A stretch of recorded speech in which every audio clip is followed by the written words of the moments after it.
Marriage law in the Philippines are only based on sex, not on gender. In 1987 Philippine Constitution, marriage is stated that an inviolable social institution is the foundation of family and shall be protected by the state. That's Article X5, Section 2 of 1987's Constitution. The Family Code, marriage is defined as a social contract, a permanent union between a man and a woman, entered into accordance with law for the establishment of conjugal and family life. That's Article 1, the Family Code of the Philippines. Facts that the specific law provides marriage only for man and woman causes exclusion of homosexual relationship as it only accommodates heterosexual ones. This deprives members of LGBTQ of this constitutionally enshrined right afforded supposedly to every Filipino.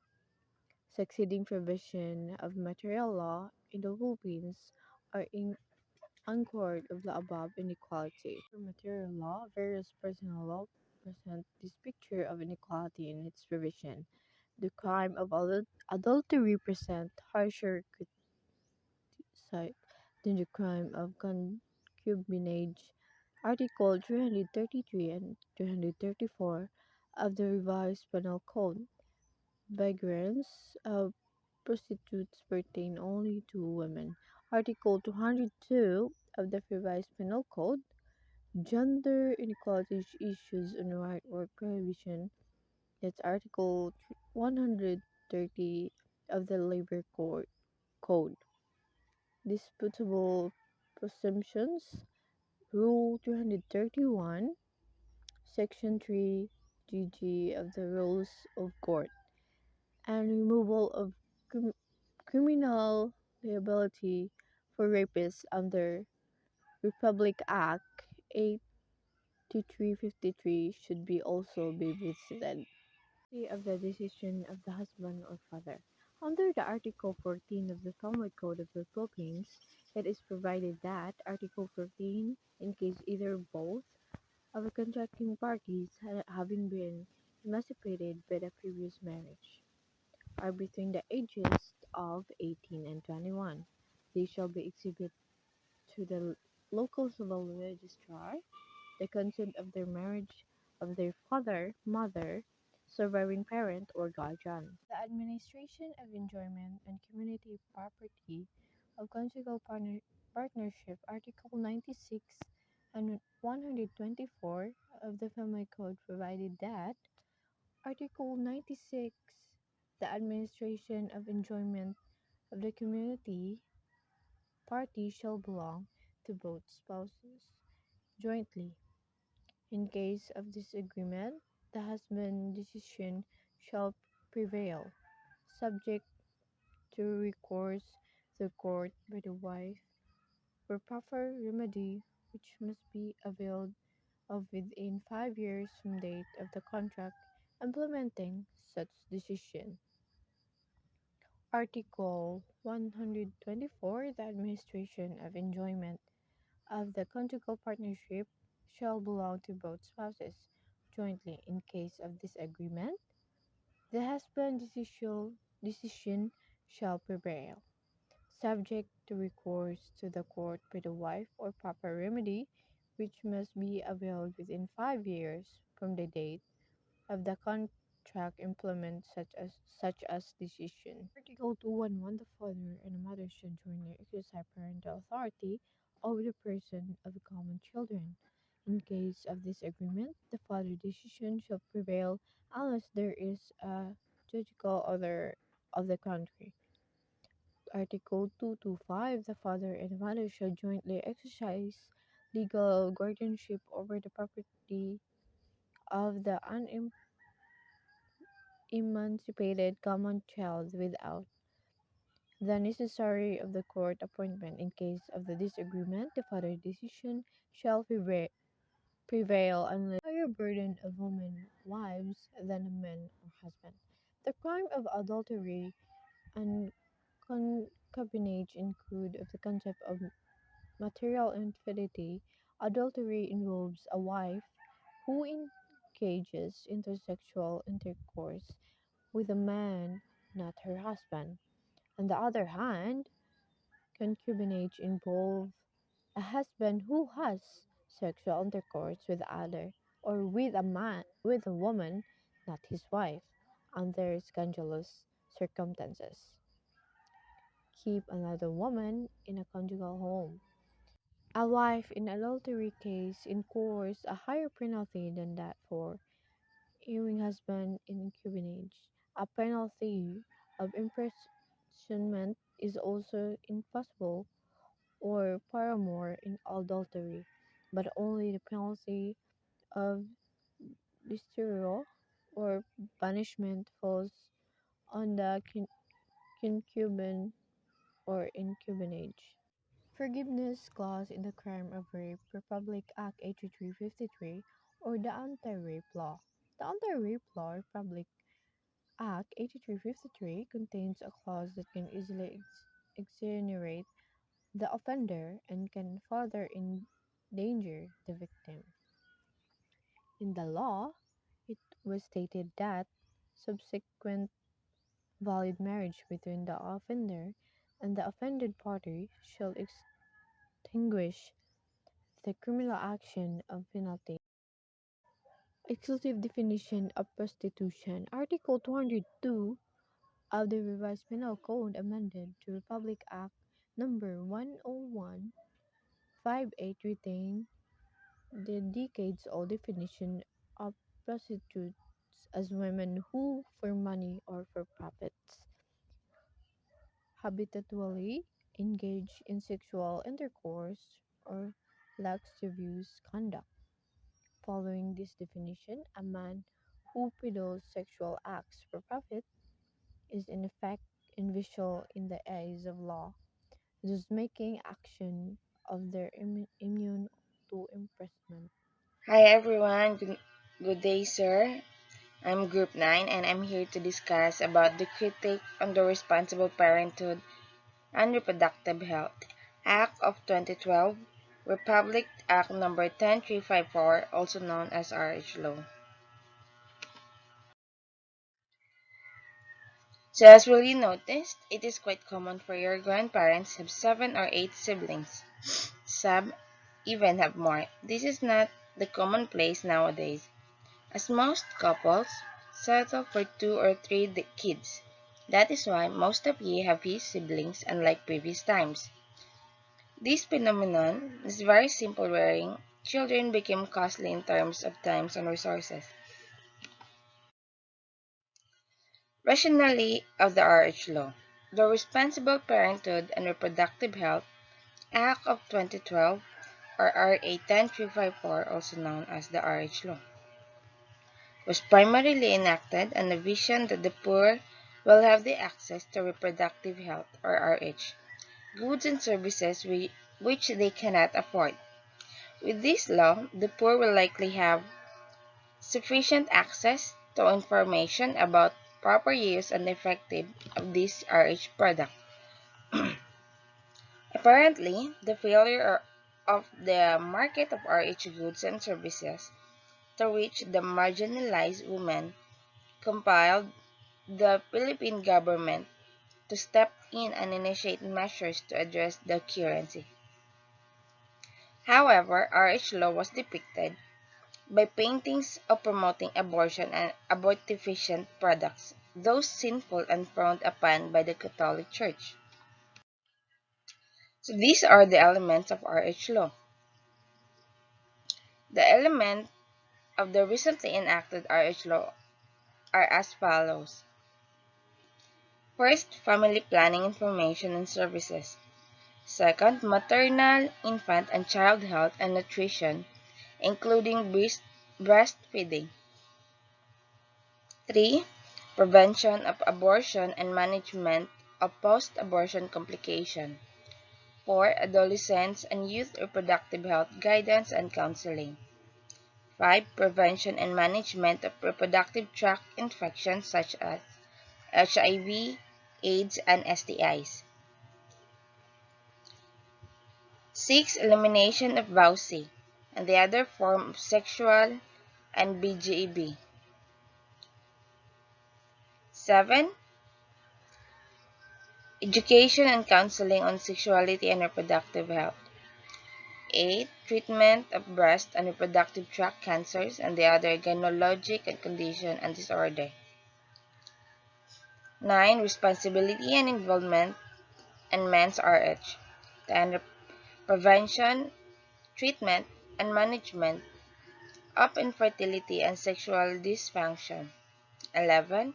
RH education for the adolescents and mental health aspect of reproductive health care. So, silent provision. Midwives for skilled birth attendants. The law mandates our city and municipality to employ an adequate number of midwives and other skilled attendants. Next is the emergency obstetric care. Each province and city shall ensure the establishment and operation of hospital with adequate facilities and qualified personnel that provide emergency obstetric care. Next is the hospital-based family planning. The law requires family services like ligation, vasectomy, and intrauterine device such as IUD placement to be available in government hospitals. Next is the contraceptives as essential medicines. Reproductive health products shall be considered essential medicines and supplies and shall form part of the National Drug Formulary. Next, reproductive health education. RH education shall be taught by adequately trained teachers in an age appropriate manner. Next is the employer's responsibility. Employers shall respect the reproductive health rights of their workers, shall not be discriminated against in the matter of having regularization of employment status or selection for retention. Employers shall provide free reproductive health service and education to workers. Next is the capability building of community-based voluntary workers. Community-based workers shall undergo additional and updated training on the delivery of reproductive health care service and shall receive not less than 10% increase on honoraria upon successful completion of training. The road to the enactment of the RH law was painstaking path. The main blockade was the constitutional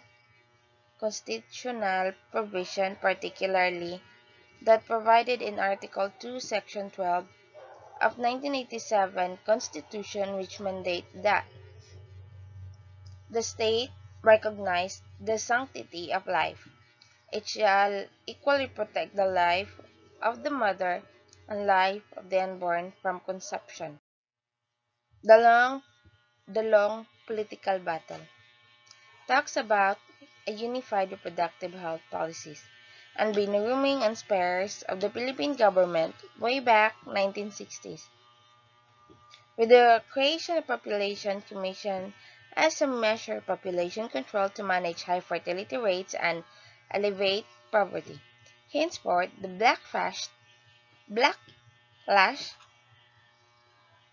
of the CBCP was unrelenting. Lesson 23, Gender and Labor. The division of labor refers to the way each society divides work among men and women, boys and girls, according to socially established gender roles or what is considered suitable and variable for each sex. Women face different constraints for men in the labor market. This is recognized in Republic Act 9710, known as the Magna Carta Women, enacted in 2009. This act recognizes the equality of men and women, entails the abolition of the unequal structures and practices that perpetuate discrimination and inequality, PCW 2010. In connection with employment, the Philippine Commission on Women, PCW, indicates that the Magna Carta of Women will level the playing field by making the productive resources and economic opportunities equally available for both men and women. It is further noted that generally, women do not control family properties and decision-making right on their use of income, further limiting opportunities to break the poverty cycle. The reality is that once a child is born, he does not know any work. As children grow up, they learn to do various work, but society encourages them to do certain specific work. Girls are asked to help in cooking and cleaning, while boys are asked to repair certain things.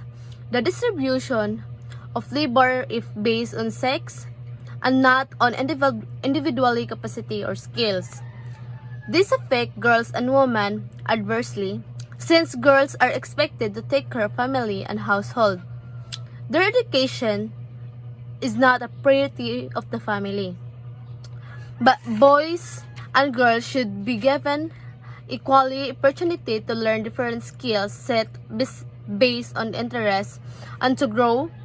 Household chores are not only women's responsibility, it also household responsibilities, and all family members should contribute for it. So, we have six employment sectors. First, agriculture. Agriculture, women farmers do not have an equal opportunity to acquire land or register it their own names. They have fewer inheritance rights than male farmers. Landowner is important not only to women's ability to earn income, but also as a source of empowerment and autonomy within the household. Their lacks of lands also affect their ability to gain access to credit facilities. So, women are also hindered in their access to extension services, skills development, including training and management and marketing skills, and improved farming equipment. They require special assistance to achieve equal access. And this can be achieved through the gender-specific action plans that target the needs of women farmers and gender mainstreaming that is monitored for effectiveness to ensure that women shares appropriately in the sector growth. Second, industry and manufacturing. The number of women working in economic zone is estimated to represent 64% of total employment and may be much higher in some industries, such as electronic and apparel. World Bank 2011, women's shares of employment in the export processing zone is much greater than women's shares in the first as a whole, and the condition of employment are of concern.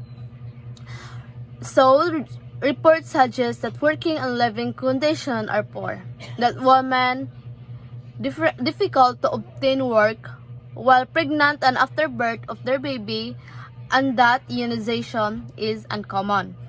Third, tourism. It appears that tourism planning has not included women, has had insufficient regard for gender issues. Within the tourism industry, relatively for women have the educational qualification or foreign language skills to compete for front of qualification or front of house position in the hotel industry. As tour guides or in travel agencies, and women are more likely to be employed as housekeepers, waitress, or similar low-level position. So, target education programs could provide women with necessary qualification to climb the job ladder, which could progressively help to reducing the imbalance between work opportunities for men and women and eliminate gender gaps in tourism employment. Fourth, business processing outsourcing. The Philippines Information Technology Business Process Outsourcing Roadmap 2011-2016 is not gender responsive and does not address women constraints in accessing higher paid work in non-voice service or likely growth in information technology and engineering. This matter as well as the pay differentials between men and women and employment condition requires specific government attention. Fifth, government service. Public sector employment is an important source of jobs with better pay and condition for women than many other industrial sector. But women are constrained by being predominantly employed in traditional, gender stereotype care sector government occupation such as health and education, and they are underrepresented in the higher paying subsector. The Philippines has strong gender mainstreaming programs, which has given women greater access to government employment generally, but women in the civil sector may still be underpaid given their level of education, experience, and ability. Entrepreneurship. There has been a rapid surge in the number and proportion of female entrepreneurs in developing countries. Studies indicate the female-led MSMEs increase employment opportunities for women and contribute to wider development goals, EDB and ILO 2013. One survey indicates that women entrepreneurs are more likely than men to motivate by necessary. These are livelihood-oriented entrepreneurs attempting to escape unemployment. Vietnam Women Entrepreneur Council 2007. Silent policies and gender equality in the labor market. The Philippines has ratified 34 ILO Convention and is party to all of the fundamental United Nations Human Rights Covenants and Convention. The country's 1987 Constitution has ensured these rights in Section 3, Article 13 Bill of Rights, and Section 14, Article 2, which ensured fundamental equality of women and men before in the law. Article 3, Chapter 1 of the Labor Code, as well as Republic Act 6725, 7192, 7877, and 8551, all provide for fundamental human rights protection, including anti-discrimination provision, and ensure fundamental equality, prohibition of sexual harassment, and temporary special measure. The Philippines Anti-Sexual Harassment Act No. 7877 of 8 February 1995 is an example of good legislative practice.